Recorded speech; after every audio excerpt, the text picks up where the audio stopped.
right, I'm going to go through these questions pretty quick, 57 through, I believe it's 60. It says, write the transformation that describes the graph and from x squared to negative 10x squared. So really, you know, if you put this in Desmos, if you put x squared in Desmos, the graph is going to look something like this. Okay, that's what the graph is going to look like.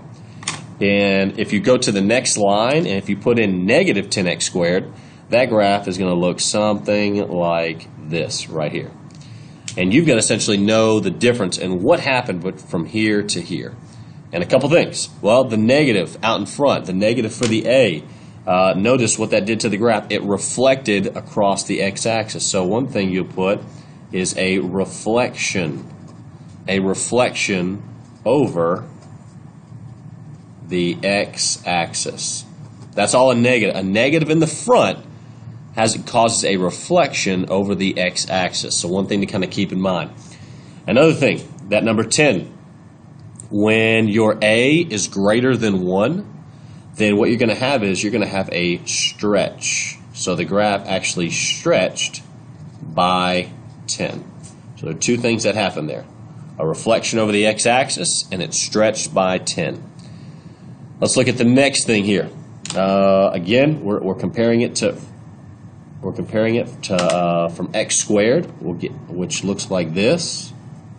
So all that happens here is, notice, it says x squared, we're comparing it to 1/6 x squared. So what that's going to look like, what the graph's going to do there, it's actually going to do this right here. It's going to be outside of that. And what happens there is, whenever you have a fraction like that, essentially a number between 0 and 1, and usually that deals with a lot of fractions, just know your numerator's got to be less than your denominator.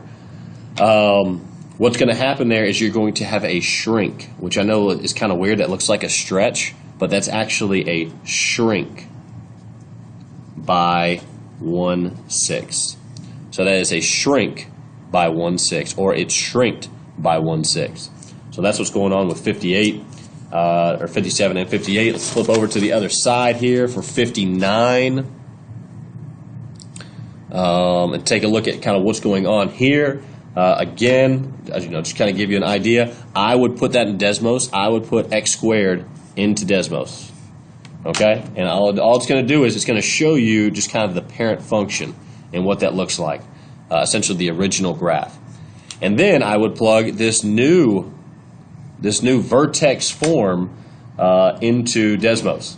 And what that's going to look like is it's going to be somewhere somewhere up here. It's going to be somewhere up there. And you have to figure out what happened. Where did it move? Describe the transformation. And what you would see here is, remember, x minus 5, that tells us left and right. And notice, which way, if we're starting at the blue and we're going to the red, did I move left or did I move right? And you'll see I moved right, and it tells you even the number, how many it moved. It moved right 5. Right 5. So it moved right 5, and then this plus 9 deals with your up and down. So from here, from this point, did I go up 9 or did I go down 9? And you can see clearly I went up 9, so you're just going to put up 9. And even if you didn't know those numbers, 5 and 9, you can tell from the blue to the red, okay, I moved right and I went up.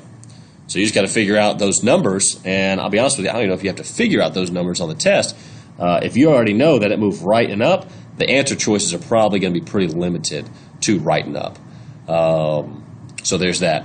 On number 60, again, I'm going to go ahead and write or draw the graph. If I were you, I'd put it into Desmos. I'd put x squared into Desmos, and it's going to give you this. Again, the same graph you've seen over and over again.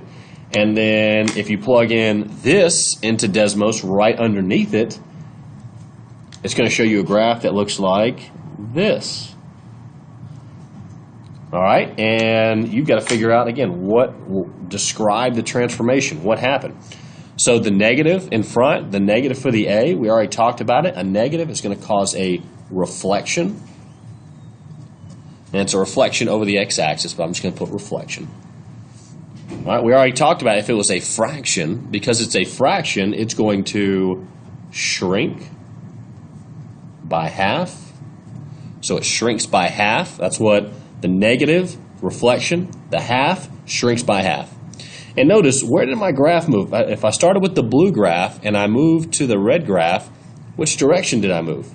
I moved to the left. Exactly, and that's what that x plus 2, we think that means right 2, but we always take the opposite, so that's going to be left 2.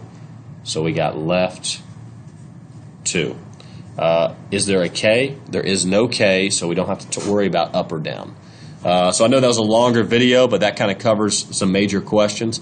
So please go back and watch that, review that, and understand different transformations with quadratics and when graphing quadratics, especially in vertex form.